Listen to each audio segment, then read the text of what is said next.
فیض احمد فیض کی شاعری رومان و انقلاب کا حسین امتزاج ہے۔ وہ موجودہ نظام کے خلاف آمادہ پیکر نظر آتے ہیں اور سامراجی قوتوں کا خاتمہ کر کے عدل و انصاف اور مساوات پر مبنی معاشرے کی تشکیل کے خواہاں رہے ہیں۔ وہ ہمیشہ اس نظریے کے حامی رہے ہیں کہ ہمیشہ سامراجی قوتیں انسانیت کے دشمن اور مفاد پرستی کی حامل رہی ہیں۔ فیض نے شاعری کی عمومی روایات کو توڑا ہے، یا یوں کہنا چاہیے کہ بغاوت کی ہے۔ فیض احمد فیض کا دل محبت کے ان لطیف جذبات سے بھرپور ہے، لیکن جب اپنے اطراف پر نظر ڈالتے ہیں تو ان کا رومان پرور دل ظلم و بربریت، بھوک و افلاس، مفاد پرستی اور استحصالی قوتوں کی ناانصافیوں پر کڑنے لگتا ہے۔ وہ سمجھتے ہیں کہ یہ عناصر محبت کی راہ میں سب سے بڑی رکاوٹ ہیں۔ ان کا قلعہ کما کیے بغیر کوئی بھی اپنی منزل نہیں پا سکتا۔ فرماتے ہیں کہ اے محبوب، مجھ سے اس محبت کی امید ہرگز نہ رکھ جب میرے جذبے جوان اور دل امنگوں سے بھرپور تھا۔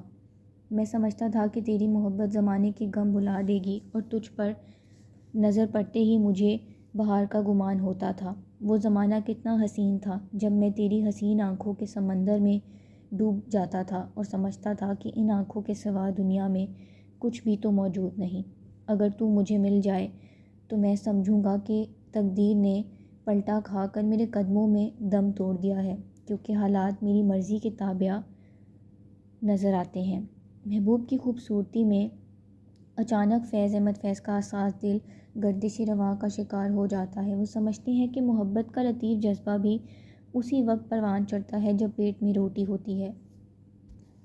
انسان کی بنیادی ضروریات پیٹ بھرنے کو روٹی، تن ڈھانپنے کو کپڑا اور رہنے کو چھت ہے۔ اگر یہ ضروریات میسر ہوں تو محبت بھی کی جا سکتی ہے، مگر ان ضروریات کے حصول اور تگ و دو میں مبتلا شخص کس طرح محبت کے غم کو پال سکتا ہے؟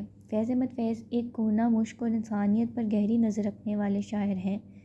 اس وقت سے آگاہ ہیں کہ یہاں صدیوں سے ظلم اور استحصال ہو رہا ہے۔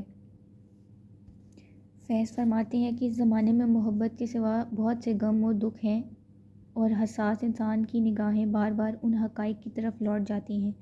اے میرے محبوب، تو اب بھی بہت خوبصورت ہے، اور تجھ سے ملنا میری زندگی اور خوشی کی ضمانت ہے، مگر غم دوراں مجھے تیری طرف راغب ہونے سے روکتا ہے۔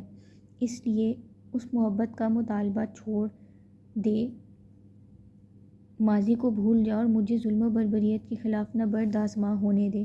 فیض کو یقین ہے کہ ایک ایسی صبح ضرور آئے گی جہاں لوگوں کو ان کے حقوق ملیں گے اور ان کی بنیادی ضروریات پوری ہوں گی، ظلم کا خاتمہ ہوگا اور استحصالی قوتیں اپنا دم توڑیں گی۔